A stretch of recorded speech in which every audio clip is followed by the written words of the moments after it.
हाय students, good morning. आज आपण आपला नवीन डिसीज बघणार आहोत. 4-5 लेक्चर्स आधी आपण कॉमन ह्युमन डिसीजेस हा टॉपिक स्टार्ट केला होता. त्यामधले आपण एक डिसीज डिटेल बघत आहोत. सो आज आपण बघणार आहोत नवीन डिसीज दॅट इज एड्स. आजचं आपलं जे लेक्चर असणार आहे ते खूप म्हणजे वास्ट पोर्शन कव्हर करायचं आहे आणि तेवढंच इम्पॉर्टंटसुद्धा आहे बोर्ड्सच्या मीन्स पॉईंट ऑफ व्ह्यूने. मी सांगितलं होतं लास्ट लेक्चरमध्ये की हा जो टॉपिक आहे, हा लेसन जो आपण बघत आहोत ह्युमन हेल्थ अँड डिसीजेस, यामधला कुठलाच टॉपिक बोर्ड्ससाठी मायनस झाला नाही आहेत. प्रत्येक पॉईंट बोर्ड्समध्ये आहेत. प्रत्येक डिसीज जे या लेसनमध्ये इन्क्लुडेड आहे. तुमच्या स्टेट बोर्डच्या बुकमध्ये ते प्रत्येकच डिसीज बोर्ड्समध्ये असणार आहेत. काहीच पोर्शन ओमिटेड नाही आहे, मायनस नाही आहे. सो बोर्ड्सच्या पॉईंट ऑफ व्ह्यूनी हा one of most important lesson असणार आहे. आणि त्यामधलं लास्ट आपण जे डिसीज बघितला कॅन्सर आणि आजचा जो आपला टॉपिक असणार आहे डिसीज दॅट इज एड्स, हे दोनही डिसीज मीन्स मॅक्सिमम मार्क्सचे जे हे क्वेश्चन असतात त्यामध्ये असू शकतात किंवा कुठल्या क्वेश्चनला कंबाईन क्वेश्चन म्हणून सुद्धा असू शकतात. सो इम्पॉर्टंट आजचं लेक्चरसुद्धा इम्पॉर्टंट आहे. सो प्रत्येक वर्ड केअरफुली लक्षात द्या. रिपिटेशन थोड्या कमी होईल आजच्या लेक्चरमध्ये बिकॉज खूप वास्ट पोर्शन बघायचं आहे आपल्याला या डिसीजमध्ये. सो आपण स्टार्ट करत आहोत आपला डिसीज दॅट इज एड्स. आता एड्स काय आहेत, डिसीज कशामुळे होतो, सगळ्या गोष्टी आपण बघणार आहोत. फर्स्ट एड्सचा फुल फॉर्म बघून घेऊ काय असतो. That is acquired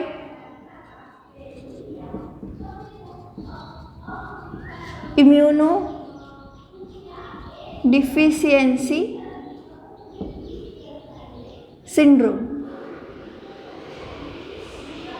That is AIDS.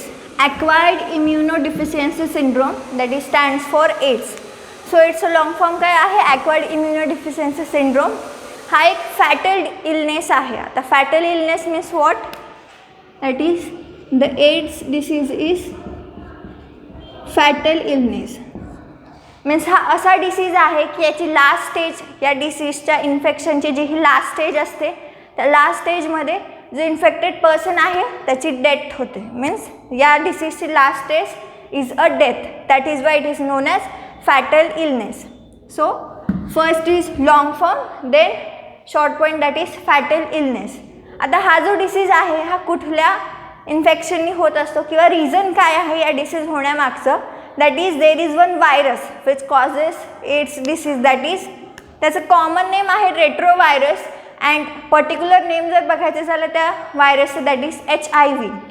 So common name is रेट्रोव्हायरस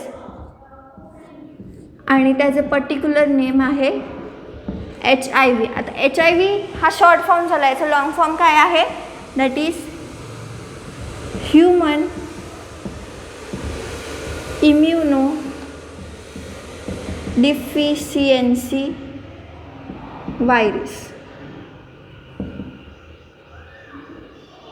virus और viruses. So that is human immunodeficiency viruses, that is HIV. सो आपण काय काय बघितलं आतापर्यंत. Long form, it is a fatal illness, then it causes due to retrovirus. Retrovirus हे common name आणि त्याचं पर्टिक्युलर नेम आहे HIV, that is human immunodeficiency virus. आता हा जो डिसीज आहे हा फक्त पर्टिक्युलर एरिया किंवा मीन्स कुठल्या कंट्रीपुरता मर्यादित नाही. हा प्रत्येक कंट्रीमध्ये मीन्स स्प्रेडेड आहे. मॉडर्न पॅन्डेमिकसुद्धा म्हणू शकतो आपण बिकॉज कुठलीच इंडस्ट्रियलाइज किंवा डेव्हलपिंग कंट्री या डिसीजपासनं मीन्स दूर नाही आहे, प्रत्येक डिसीजमध्ये स्प्रेडेड आहे. So it is one of modern pandemic affected in industrialised as well as developing country. First हा डिसीज कुठे मीन्स ऑब्झर्व केला गेला होता किंवा आयडेंटिफाय झाला होता, that is first this disease is observed in 1981 in USA. First या डिसीजचा person, infected person कुठे फाउंड झाला होता, that is in 1981 year and place is that is USA. आणि इंडियामध्ये फर्स्ट केव्हा आयडेंटिफाय झाला होता, that is 1986 in India and the state is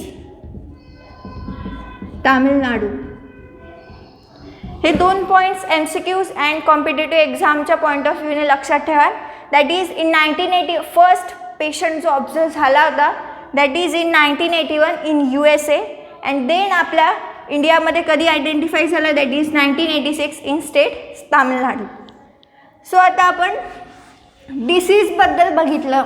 डिसीजचा causing virus काय आहे दॅट इज HIV. सो आता आपल्याला बघायचं आहे HIV व्हायरसचं स्ट्रक्चर. आपण त्याचे डायग्रामसुद्धा बघणार आहोत. फर्स्ट मी 2-3 पॉईंट एक्सप्लेन करून देते, त्यानंतर आपण डायग्रामसोबत ते कम्पेअर करणार आहोत.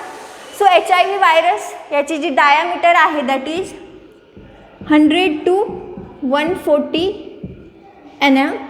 आपण बघत आहोत structure of HIV.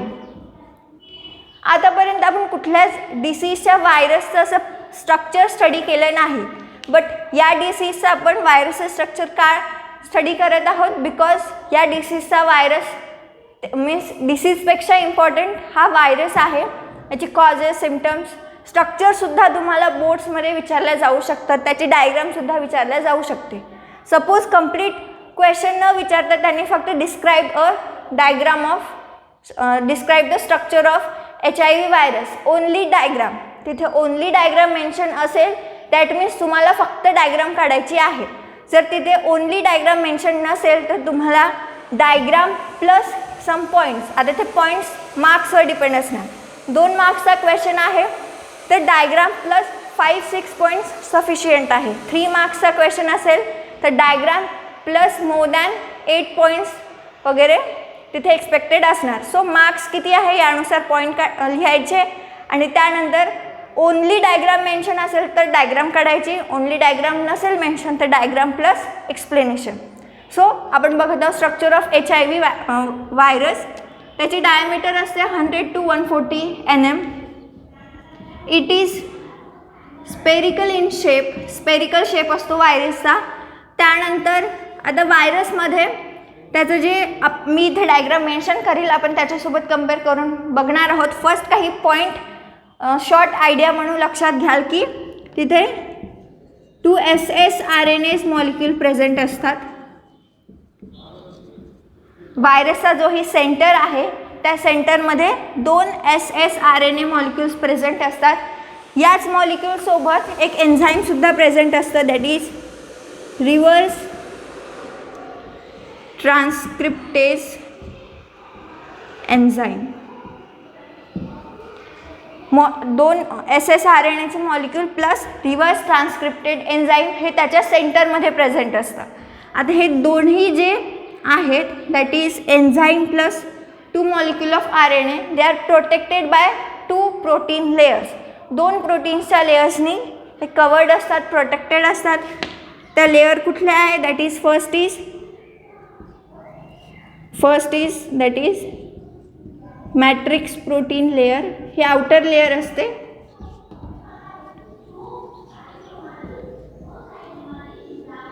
And second one is that is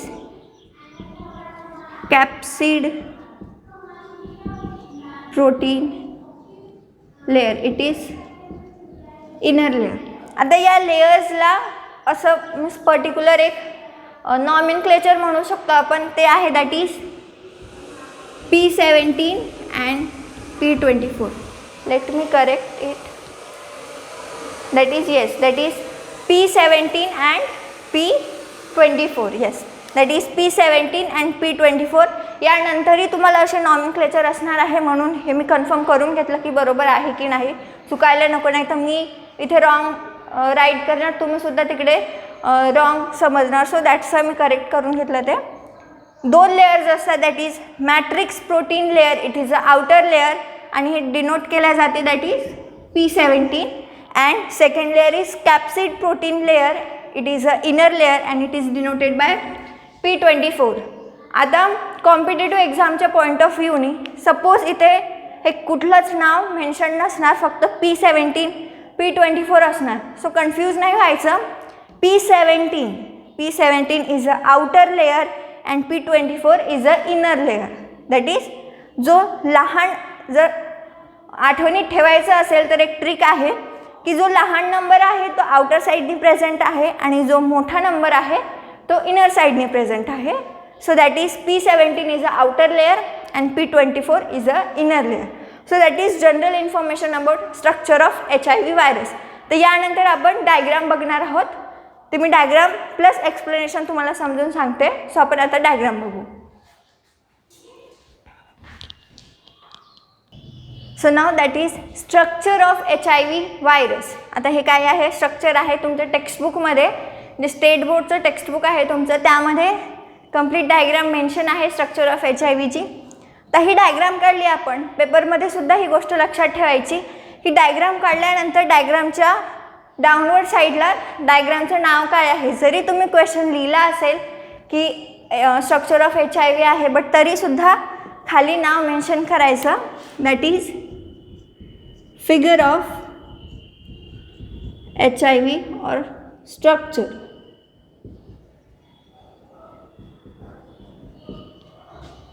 तुम्हाला जे वाटेल ते नाव तुम्ही मेन्शन करू शकता. ते टाईमवर डिपेंड असतं. कधी कधी आपण जे मॅक्सिमम मार्क्सचे क्वेश्चन आहे ते लास्टमध्ये अटेम्प्ट करतो आणि म्हणजे रायटिंगसाठी टाईम नसतो. तर HIV जरी तुम्ही तिथे खाली मेन्शन केलं तरी सफिशियंट आहे. स्ट्रक्चर ऑफ HIV जरी मेन्शन केलं तरी सफिशियंट आहे. So that is a structure of HIV. आता याचं आपण स्टेप बाय स्टेप पॉईंट्स बघणार आहोत. फर्स्ट दॅट इज सांगितलं मी आधीच, डायमीटर किती असते, that is 100 to 140 nm. Yes, complete spherical virus स्ट्रक्चरची डायमीटर किती आहे, that is 100 to 140 nm and it is spherical in shape. जरी हे कॉमन गोष्ट आहे, कॉमन पॉईंट आहे, तरीसुद्धा स्ट्रक्चरमध्ये शेप मेन्शन करायचा, that is spherical in shape. तर आपण आधीच बघितलं की मिडल पोर्शनमध्ये इथे मिडल साईडला 2 ssRNA मॉलिक्युल्स प्रेझेंट असतात. That is this strands are of RNA. कुठला RNA आहे, that is 2 ssRNAs at middle.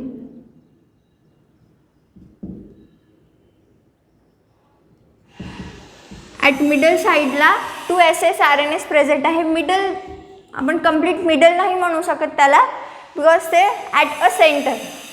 That is 2 ssRNAs with, मी काय सांगितलं होतं की 2 ssRNA with that is reverse transcripted enzyme. That is this 2 strands are of RNAs. ह्या 2 strand RNAsचे आहे, दॅट इज ssRNA. आणि ssRNA सोबत काय प्रेझेंट असतं, that is reverse transcripted enzyme. पॉईंटमध्ये मेन्शन करायचं, that is 2 ssRNA with reverse transcriptase. मी आता इथे शॉर्ट पॉईंट लिहत आहे, बट एक्झाम टाईमला तुम्ही याला ब्रीफ एक्सप्लेन करायचं असतं पेपरमध्ये. नोट्स काढताना सुद्धा शॉर्टमध्ये मेन्शन केलं तरी होतं, बिकॉज आपण नोट्स प्रिपेरेशनसाठी यूज करतो. बट जेव्हा तुम्ही एक्झाममध्ये प्रेझेंट करता तुमचा आन्सर, तेव्हा प्रत्येक पॉईंट हा ब्रीफमध्ये लिहायचा. पॉईंट ब्रीफमध्ये लिहिल्याने काय होतं की आपली स्पेस ऑक्युपाय होतो. पॉईंट तोच असतो, बट एक कंप्लीट 2 लाईन ऑक्युपाय होऊन जातात. ते थोडं भरलं वाटतं. त्यामुळे मीन्स एखादी गोष्ट, एखादी पॉईंट आठवत जरी नसेल तरी ते मग त्याच्यात ॲडजस्ट होऊन जातं रायटिंगच्या वेळेस. सो जे पॉईंट आठवतात त्यांना थोडं ब्रीफ लिहायचं ट्राय करायचं पेपरमध्ये. नोट्समध्ये तुम्ही अशाच वेनी लिहू शकता, काही प्रॉब्लेम नाही. सो मिडलमध्ये काय काय प्रेझेंट आहे, 2 strands of ssRNAs with reverse transcripted enzyme and these are protected by 2 layers. सांगितलं होतं, that is matrix proteins. It is a outer layer, P17 म्हणतो आपण. And that second one is that is capsid protein, that is P24. Mention केलं आहे बघा. ही जी outer साईडला present आहे ती मॅट्रिक्स प्रोटीन आणि ही जे इनर साईडला प्रेझेंट आहे दॅट इज कॅप्सिड प्रोटीन. आता मग मॅट्रिक्सच्या सुद्धा 2 आउटर लेअर असतात, दॅट इज लिपिड लेअर. त्यामध्ये ग्लायकोप्रोटीन्स प्रेझेंट असतात. आता ग्लायकोप्रोटीन्स काय आहे, दॅट इज दिस. हे जे दोन स्ट्रक्चर दिसत आहे तुम्हाला, फर्स्ट हे structure and then this structure. आता ह्या दोन लेयर्स ही मॅट्रिक्स प्रोटीन लेयर मग याच्या बाहेर आणखी दोन लिपिड्सच्या लेयर प्रेझेंट असतात आणि या लिपिड्सच्या लेयरमध्ये ग्लायकोप्रोटीन्स प्रेझेंट असतात. आता लिपिड्सच्या लेयर्समध्ये टू टाइप्स, तुम्हाला इथे दोन टाइप्स ऑफ ग्लायकोप्रोटीन्स दिसत आहे, that is GP41 and GP120. So ते मेन्शन करायचं. Second point is what, matrix जी लेयर आहे त्याला सुद्धा आणखी दोन लेयर्स प्रेझेंट असतात, that is layers of lipoprotein, ज्यामध्ये ग्लायकोप्रोटीन्स प्रेझेंट असतात. तर ग्लायकोप्रोटीन्स कुठले दोन टाइप्स आहे ग्लायकोप्रोटीन्सचे, that is GP41 and GP120. So GP41 and GP120. So झालं आपलं बेसिक स्ट्रक्चर आपल्या व्हायरसचं, दॅट इज त्याचं डायमीटर, शेप, सेंटरला काय प्रेझेंट आहे, कुठल्या लेयर्स प्रेझेंट आहे, आणि लास्ट मॅट्रिक्स जी आउटर लेयर आहे त्याला सुद्धा दोन आउटर लेयर प्रेझेंट आहे. त्या लेयर कशाच्या आहे तर लिपोप्रोटीन्स, आणि त्यामध्ये काय प्रेझेंट आहे glycoproteins, that is GP41 and GP120. हा जो HIV व्हायरस आहे, हे HIV व्हायरस जे आपले T4 लिम्फोसाइट्स असतात त्यामध्ये रॅपिडली रेप्लिकेट होतात आणि जे T4 लिम्फोसाइट्स आहे त्यांनाच फर्दर डिस्ट्रॉयसुद्धा करतात. सो ह्यात आपण कॅरेक्टरिस्टिक म्हणू शकतो या दोन पॉईंट्सला व्हायरसचे, ते बघून घेऊ. दॅट इज जो व्हायरस आहे that is HIV, it's replicate in actively T4 lymphocytes. जे T4 लिम्फोसाइट्स आहेत त्यामध्ये ते रेप्लिकेट होतात अँड नंतर त्यांना डिस्ट्रॉयसुद्धा करतात. ही एक युनिक कॅरेक्टरिस्टिक आहे और युनिक ॲबिलिटी आहे व्हायरसमध्ये की ज्यामध्ये ते फॉर्म होतात त्यांनाच फर्दर ते डिस्ट्रॉय करतात, that is T4 lymphocyte cells. आता HIV व्हायरसचं कॉन्सन्ट्रेशन, सपोज एखादी इन्फेक्टेड पर्सन आहे, सो त्या पर्सनमध्ये कुठल्या फ्लुइड्समध्ये और कुठल्या सबस्टन्समध्ये व्हायरसचं कॉन्सन्ट्रेशन जास्त असतं आणि कुठल्या सबस्टन्समध्ये व्हायरसचं कॉन्सन्ट्रेशन कमी असतं ते बघू आपण.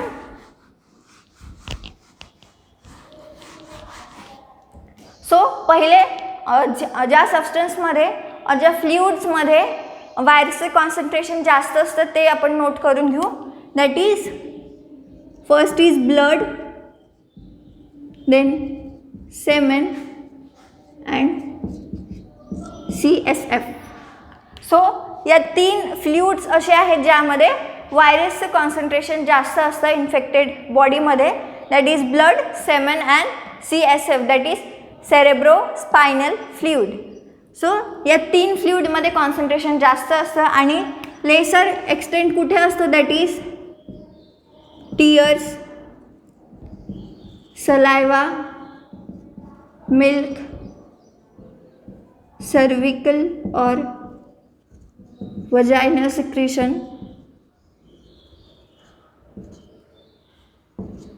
या फ्लुइड्समध्ये व्हायरसचं कॉन्सन्ट्रेशन कमी असतं. सो फर्स्ट फ्लुइड्स आहे ज्यात कॉन्सन्ट्रेशन जास्त असतं आणि सेकंड आहे ज्यात कॉन्सन्ट्रेशन कमी असतं. आता हा जो व्हायरस आहे हा स्प्रेड कशाने होतो किंवा कुठल्या ॲक्टिव्हिटीज आहे ज्याने हा पर्सन टू पर्सन ट्रान्समिट होत असतो. सो आपण त्या ॲक्टिव्हिटीज बघून घेऊ. दॅट इज बेसिकली टेक्स्टबुकमध्ये तुमच्या तीन transmit means mode of transmission mention आहे, that is unsafe sexual contact, then blood and then from mother to child. That is mode of transmission. आपण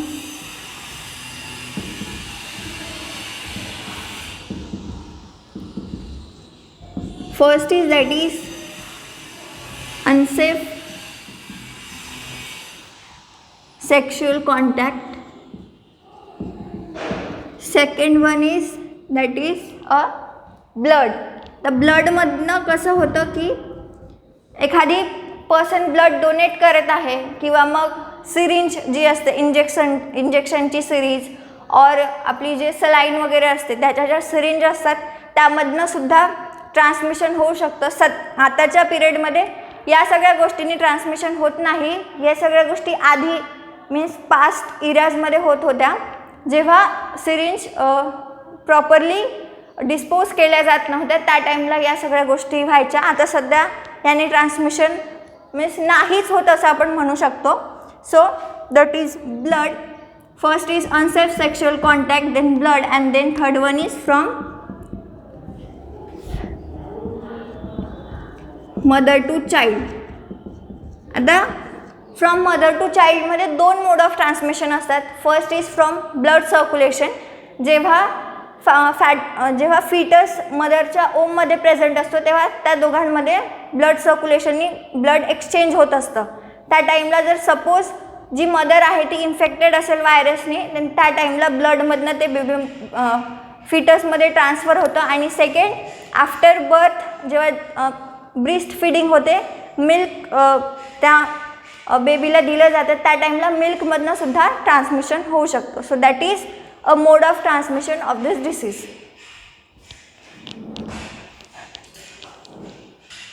So now that is clinical manifestation that is a symptoms. आपण आधी mode of transmission बघितलं त्यानंतर symptomsला एक नवीन नाव आहे textbook मध्ये that is clinical manifestation. आता यामध्ये 4 स्टेजेस आहेत. सिम्पटम्सच्या 4 स्टेजेस आहेत. या स्टेजेस आहेत डिफरंट सिम्पटम्स नाहीत. मीन्स पर्टिक्युलर टाईम स्पॅननी या स्टेजेस आयडेंटिफाय होत असतात इन्फेक्टेड पर्सनमध्ये. सो आपण त्या स्टेजेस बघणार आहोत इन्फेक्शनच्या सिम्पटम्सच्या. That is first is initial infection. आता फर्स्ट इन्फेक्शन होतं त्यामध्ये 2 to 8 वीक्सचा जो स्पॅन असतो त्या स्पॅनमध्ये हे इन्फेक्शन आयडेंटिफाय होत असतं. या इन्फेक्शनमध्ये अँटीबॉडीज जनरेट होत असतात बॉडीमध्ये. So initial infection that is 2 to 8 वीक्सच्या स्पॅनमध्ये होत असतं after infection and antibodies prepare होत असतात. Next asymptomatic carrier state. That is asymptomatic carrier state is what. या स्टेटमध्ये जे इन्फेक्शन आहे ते शो होत नाही. मीन्स कुठलंच सिम्पटम्स या स्टेटमध्ये शो होत नाही. हे जे स्टेट आहे इट्स जनरली 6 months किंवा 10 years पर्यंत सुद्धा असू शकतं. ते डिपेंड आहे what type of person it is. So ही जी कॅरियर स्टेट आहे असिम्पोमॅटिक कॅरियर स्टेट या स्टेटमध्ये कुठलंच इन्फेक्शन शो होत नाहीत. इन्क्युबेशन पिरियड म्हणू शकतो आपण सेकंड नेमसुद्धा ह्याला. It last for 6 months to that is 10 years. त्यानंतर second stage is that is AIDS related complex. या स्टेजमध्ये काही सिम्पटम्स शो होतात. That is long term fever असतो, फॅटिग, डायरिया असे काही छोटे सिम्पटम्स शो होतात.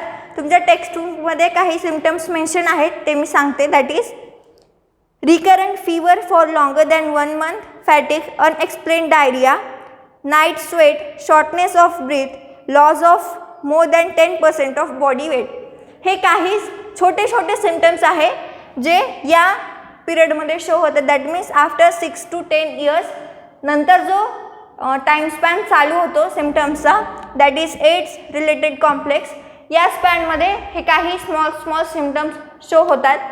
आणि या इन्फेक्शनची जी लास्ट स्टेज असते दॅट इज एड्स. या स्टेजमध्ये खूप सेव्हियर असे इन्फेक्शन मीन्स शो होतात.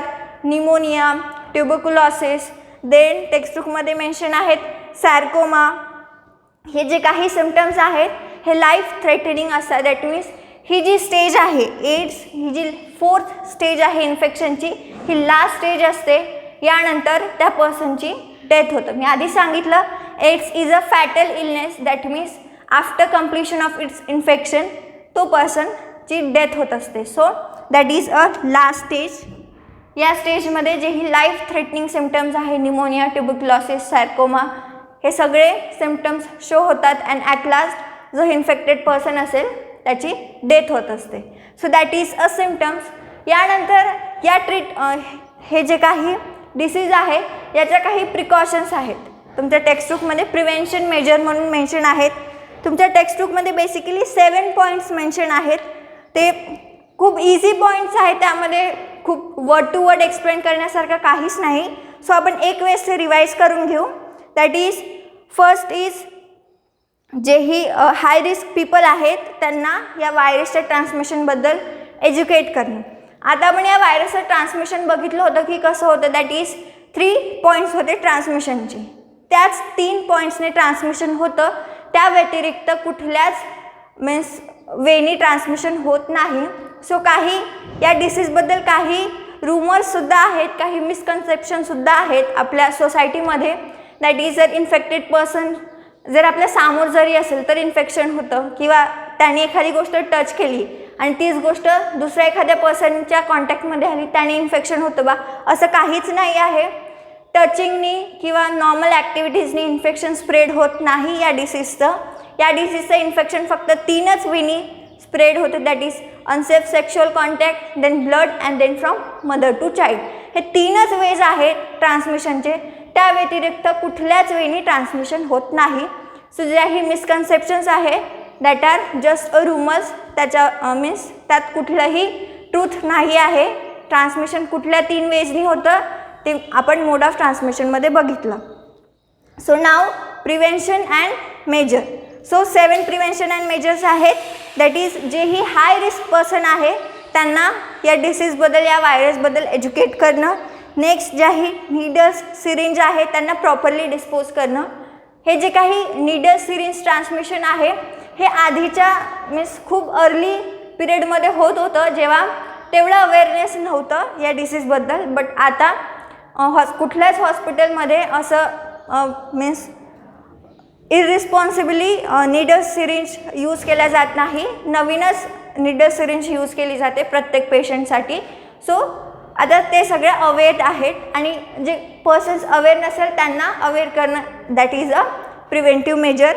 Next is changing sexual habit immediately. जेही आपण बघितलं की हा जो डिसीज आहे हा अनसेफ सेक्शुअल कॉन्टॅक्टनी स्प्रेड होत असतो. सो प्रिव्हेंटिव्ह मेजर काय असणार की ज्याही सेक्शुअल हॅबिट्स आहेत त्या चेंज करणं इमिजिएटली. देन जेही हाय रिस्क ग्रुप्स आहे त्यांचं ब्लड डोनेटिंग अवॉइड करणं, किंवा दॅट इज त्यांच्यापासून ब्लड बेसिकली डोनेट अवॉइडच करणं. That is a preventive measure जेही हाय रिस्क ग्रुप्स असतात या डिसीजचे. मग जेही युनिट्स आहे, सबस्टन्स आहे, और दॅट इज इक्विपमेंट्स आहेत ज्यामध्ये ब्लडशी कॉन्टॅक्ट येऊ शकतो. आता असे आपल्या डे टू डे लाईफमध्ये कुठले युनिट्स आहे, that is toothbrush, razor, other articles blade झालं, किंवा ह्या ज्या गोष्टी आहे ह्या गोष्टीचा यूज पर्सन टू पर्सन थांबवणे. पर्टिक्युलर पर्सनसाठी त्याचं जे इक्विपमेंट असेल ते सेपरेट, ते दुसऱ्या कुठल्याच पर्सनसाठी यूज होणार नाही. या गोष्टी प्रिव्हेंटिव्ह मेजर आहे.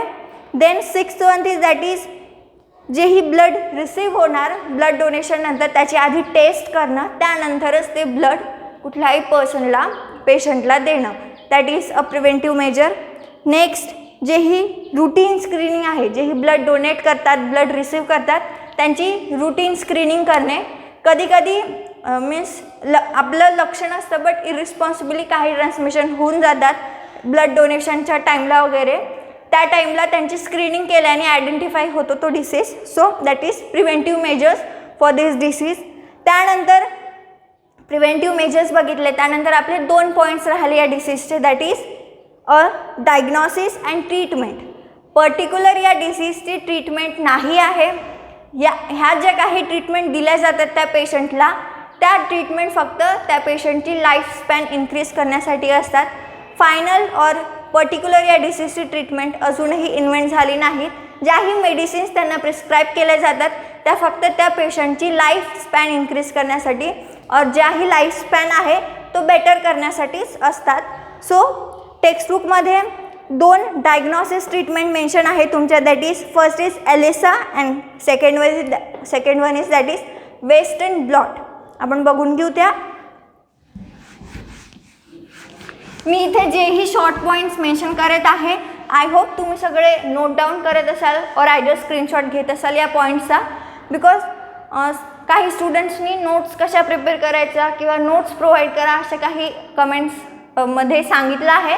सो हे जे काही मी इथे ब्लॅकबोर्डवर नोट डाऊन करते हे वर्ड टू वर्ड तुमच्या टेक्स्टबुकमधलंच आहे.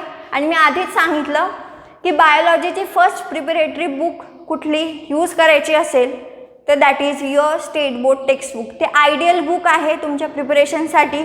ते बुक तुम्ही एक जे बुक आहे ते तुम्ही कम्प्लिटली प्रिपेअर केलं then you are ready for your boards only. मी बोर्ड्सची गोष्ट करत आहे. या फर्दर कॉम्पिटेटिव्ह एक्झाम आहे त्यांसाठी तुम्हाला भरपूरसे बुक्स रीड करावे लागतात. सो बोर्डसाठी तुमची textbook is only sufficient book.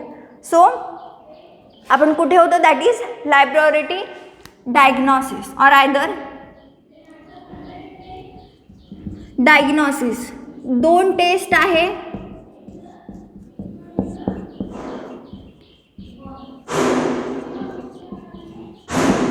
आता तुमच्या टेक्स्टबुकमध्ये जे मेन्शन आहे तेच सांगते मी. That is ELISA. That is this test is first test. ही जी डायग्नॉस्टिक स्टेज आहे ही फर्स्ट स्टेट आहे डायग्नॉसिसची. And the second one is that is western blot. ही सेकंड स्टेज असते डायग्नॉसिस ट्रीटमेंटची और टेस्टची. जी एलिसा आहे और एलिसा टेस्ट आपण म्हणू शकतो. एलिसा हे नाव थोडं मीन्स गर्ली वाटतं त्यामुळे ती वगैरे प्रोनाऊन्स होतं या नावासाठी. So that is ELISA test. So enzyme linked immunosorbent assay. आता नाव खूप मोठं आहे आपण इथे लिहून घेऊ. दॅट इज किंवा तुमच्याकडे टेक्स्टबुक असेल तर ते नाव हायलाईट करून घ्याल. That is enzyme linked immunosorbent assay. तर एसचं स्पेलिंग ASSAY आहे. आता प्रोनाऊन्स डिफरंट असू शकते. मी आधी सांगितलं की प्रोनाऊन्सिएशन व्हॅरी होऊ शकतात. So that is ELISA first test असते ही. That is enzyme linked immunosorbent assay. Then second western blot is second confirmatory test. ही सेकंड कन्फर्मेटरी टेस्ट असते. ही फर्स्ट डायग्नॉसिस टेस्ट त्यानंतर second one is confirmatory test. That is western blot. ही highly specific असते. That means particular ही test show होणार either infection आहे और आयदर नॉट. सो ह्या दोनच डायग्नॉसिस टेस्ट यूज होतात. That is first one is ELISA and second one is western blot. आता आपण डायग्नॉसिस बघितलं त्यानंतर असतं ट्रीटमेंट. मी आधीच सांगितलं की या डिसीजचं कुठलंही पर्टिक्युलर मेडिसिन नाही आहे, पर्टिक्युलर ट्रीटमेंट नाही आहे. ज्याही मेडिसिन्स यूज होतात they are just to better and to increase the lifespan of the patient. त्यामध्ये काही मेडिसिन्स यूज होतात ते तुमच्या टेक्स्टबुकमध्ये नावं मेन्शन आहेत. यात असं वर्ड त्या मेडिसिन्सच्या वर्डमध्ये काही एक्सप्लेन करण्यासारखं नाही. ते वर्ड्स तुम्हाला आठवणीतच ठेवावं लागेल. ती मी एक वेळेस रीड करून सांगते. सो ट्रीटमेंटमध्ये that is first anti retroviral drugs use होतात. आता अँटी रेट्रोव्हायरल ड्रग्सच का यूज होतात? आपल्या लेक्चरचा फर्स्ट जो काही स्पॅन होता त्यामध्येच मी सांगितलं that is HIV virus is a retrovirus. तर रेट्रोव्हायरसच्या अगेन्स्ट काही यूज होत असेल तर ते काय असणार? That is anti retroviral drugs. So that is anti retroviral drugs. काही एक्झाम्पल्स आहेत ड्रग्सचे. That is anti retroviral therapy. Then second one is that is TDF, that is tenofovir. Then next one is EFV, that is efavirenz. Then last one is that is lamivudine, that is 3TC. आता ते 3TC काय आहेत that I am not confirm about it. ते जेव्हा next मी लेक्चरमध्ये confirm करून सांगेल. But I think that is मेडिसिनचंच ते सब नेम वगैरे जे असतात तेच असणार ते. So that is 4 medicines use होतात. मेडिसिन्स कशासाठी आहे? ॲक्च्युअल ट्रीटमेंट नाही आहे. ही ट्रीटमेंट फक्त जर ही लाईफस्पॅन आहे और आयदर जे लाईफ त्या पर्सनची असणार आहे ती लाईफ बेटर करण्यासाठीच या मेडिसिन्स यूज होतात. So this is all about the disease that is AIDS. I know आजचं लेक्चर खूप मोठं झालं आहे बट कम्प्लीट डिसीज सांगणं इम्पॉर्टंट होतं. 2 पार्टमध्ये सांगितलं, थोडं मीन्स लिंक ब्रेक होते. सो आपण कम्प्लीट एड्स हा डिसीज कम्प्लीट केला. मी सांगितलं होतं आधी की हा डिसीज कॅन्सर जो आपण डिसीज बघितला, कॅन्सर जेवढा इम्पॉर्टंट आहे स्टडीच्या पॉईंट ऑफ व्ह्यूनी हा डिसीजसुद्धा तेवढाच इम्पॉर्टंट आहे. एखाद्या क्वेश्चनच्या कंबाईनमध्ये वगैरे क्वेश्चन्स येऊ शकतात. सो प्रिपेअर कराल. आपण सगळेच पॉईंट्स बघितले आहे या डिसीजचे. इवन स्ट्रक्चरसुद्धा मी बोर्डवर ड्रॉ करून दिला आहे. कुणाकडे टेक्स्टबुक नसेल तर तुम्ही या स्ट्रक्चरचं स्क्रीनशॉट घेऊ शकता. मी प्रत्येक नावं मेन्शन केली आहे जे तुमच्या टेक्स्टबुकमध्ये मेन्शन आहे. इथे जेही मी शिकवते किंवा जेही वर्ड्स मी बोर्डवर लिहिते ते सगळे तुमच्या जे स्टेट बोर्डचं टेक्स्टबुक आहे त्यामधलेच आहे, दुसऱ्या कुठल्याही फर्दर नोट्समधले नाहीत. So this is all about today's lecture and the topic is that is AIDS. Next लेक्चरमध्ये आपण आपले जेही फर्दर डिसीजेस आहेत, खूप थोडा पोर्शन उरला आहे आता लेसनचा. सो आपण 1-2 लेक्चर्समध्ये तो कंप्लीट करून घेऊ. So thank you for today's lecture. काही सजेशन असतील, काही क्वेश्चन्स असतील तर कमेंट बॉक्समध्ये नक्की सांगा. थँक्यू.